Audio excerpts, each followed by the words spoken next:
They did not expect to find gold inside the South American bank vault. They loaded it into black bags from Continental Airlines. Sumerian figures, items carved with Egyptian hieroglyphs, and a golden ceremonial helmet crowned with the image of a stegosaur. Items that were discovered in the jungles of Ecuador.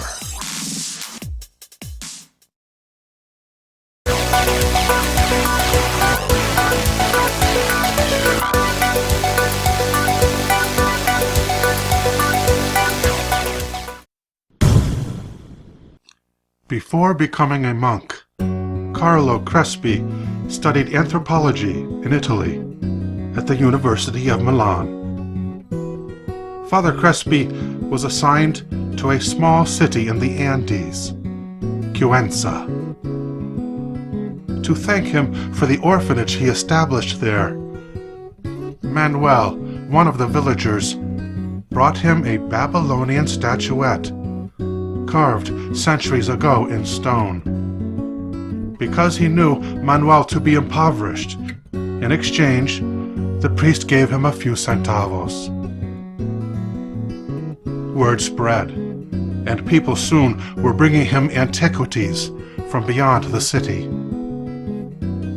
Father Crespi acquired more than 1,000 ancient objects, which at first were stored in the courtyard of his church.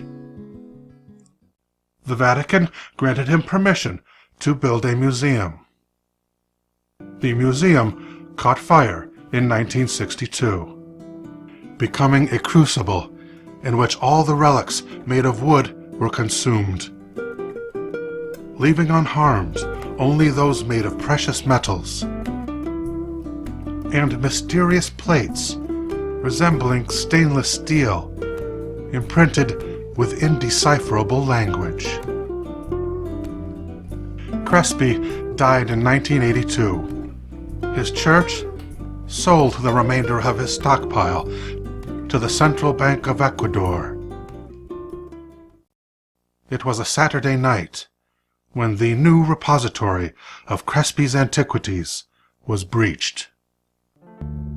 Before Sunday was over, half of it was cleared by looters, never to be seen again.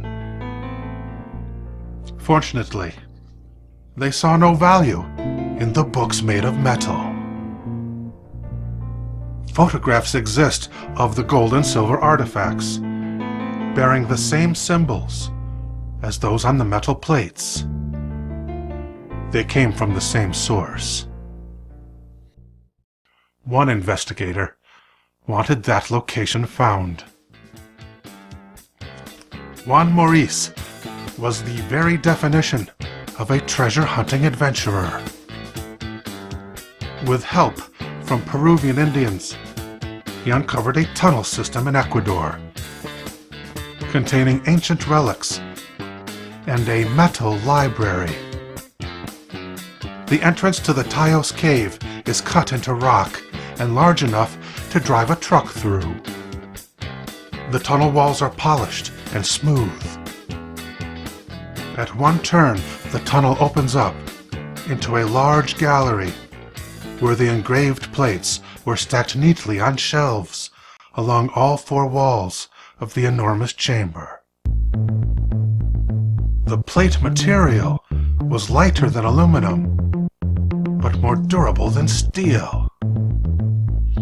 It was cold to the touch, colder than the cave itself, cold as ice. If you handled it without gloves, you would get frostbite. This account is from interviews with Maurice, who passed away in 1991. When the Central Bank of Ecuador opened as normal on Monday morning, they were confronted by the scene of a crime. The thieves had posed as construction workers renovating a nearby building. In reality, they worked only in the basement. digging a tunnel underground, the length of a football field, breaking into the basement of the bank, which happened to be the storage area for the Crespi collection. The criminals have thus far eluded the police. Oh my God! Jesus! Tayo's Cave, the former location of the metal library, can be found on Google Maps. The Shuar Indians were once a hostile barrier, but today, only a permit and a special levy are required to be permitted to explore the tunnels, as well as equipment for rappelling. Father Crespi's metal library is still owned by the Central Bank of Ecuador, and an appointment can be made to view it in a room that is never used.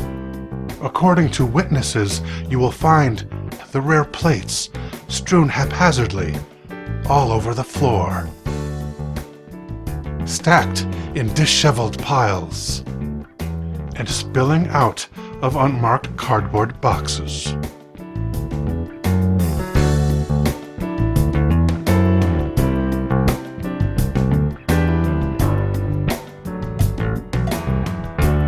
Let me just take the gun. I'm taking the gun, okay? I'm gonna put it on the ground right now. Yes! It got my shirt, though. I'm putting it on the ground. Just put the guns down, Steve! Okay, all right. Putting it down.